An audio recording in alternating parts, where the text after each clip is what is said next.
આણંદ જિલ્લાના બોરસદમાં અસામાજિક તત્વોએ મધ્યરાત્રિએ ખુલ્લી તલવારો સાથે ડીજે વગાડીને આતંક મચાવ્યો હતો। આ ઘટનામાં પોલીસે 8 આરોપીઓ વિરુદ્ધ ગુનો નોંધીને કાર્યવાહી હાથ ધરી છે। આ મામલો ધારાસભ્યોની ઓફિસ નીચે જ બનતા ભારે ચકચાર મચી ગઈ છે। કેટલાક લુખ્ખા તત્વો દ્વારા આણંદ ચોકડી પાસે ખુલ્લી તલવારો અને તીક્ષ્ણ હથિયારો લહેરાવીને બર્થડેની ઉજવણી કરવામાં આવી હતી। બોટાદમાં એક સગીરને ચોરીના ગુનામાં પોલીસે ઢોરમાર માર્યાના આક્ષેપ થયા છે। આક્ષેપ છે કે આ 17 વર્ષના સગીરને પોલીસે એટલો માર માર્યો કે તેને પહેલા બોટાદ અને હવે અમદાવાદની ખાનગી હોસ્પિટલમાં દાખલ કરવો પડ્યો છે।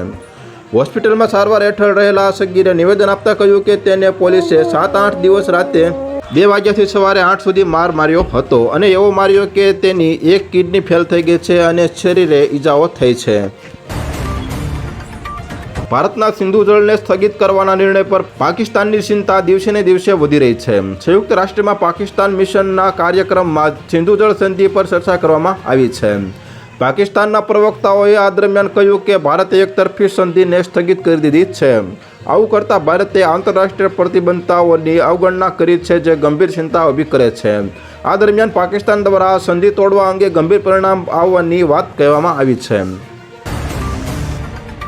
પૂર્વ મુખ્યમંત્રી વિજયભાઈ રૂપાણીનું વિમાન દુર્ઘટનામાં મૃત્યુ થયા બાદ તેમના પરિવારજનો હજુ શોકગ્રસ્ત છે। અંતિમ વિધિ અને બેસણા માટે રાજકોટમાં થયેલા 20 લાખથી વધુના ખર્ચના મુદ્દે એવું માનવામાં આવતું હતું કે આ ખર્ચ સ્થાનિક ભાજપ ઉઠાવશે, પરંતુ હવે વિશાળ ડોમ અને પુષ્પાંજલિ માટેના પુષ્પો સહિતના ખર્ચના બિલો સ્થાનિક ભાજપે ઉઠાવવાના બદલે સ્વર્ગસ્થ રૂપાણીના પરિવારજનો આ ખર્ચે ઉપાડે એવો સંકેત આપતા નારાજગી જોવા મળી રહી છે।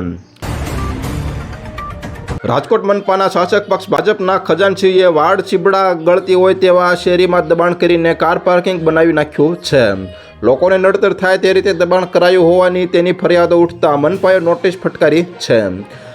દિવાનપરા જેવા શહેરના ગીસ વિસ્તારમાં પોલીસ ચોકી પાસે જ ભાજપના ખજાનચી મયુર શાહે નિયમોની એસી કે તેસી કરીને દબાણ ખડકી દીધાની વિગતો પ્રાપ્ત થાય છે। તો અત્યાર માટે આટલું જ મિત્રો, ફરી મળીએ નવી અપડેટ સાથે। તે પહેલાં વિડીયોને લાઇક કરી ગુજરાત ટોપ ન્યૂઝ ચેનલને સબસ્ક્રાઇબ કરી પાછળ બેલ આઇકન દબાવી દેજો, જેથી તમને નવી ખબરો મળતી રહે।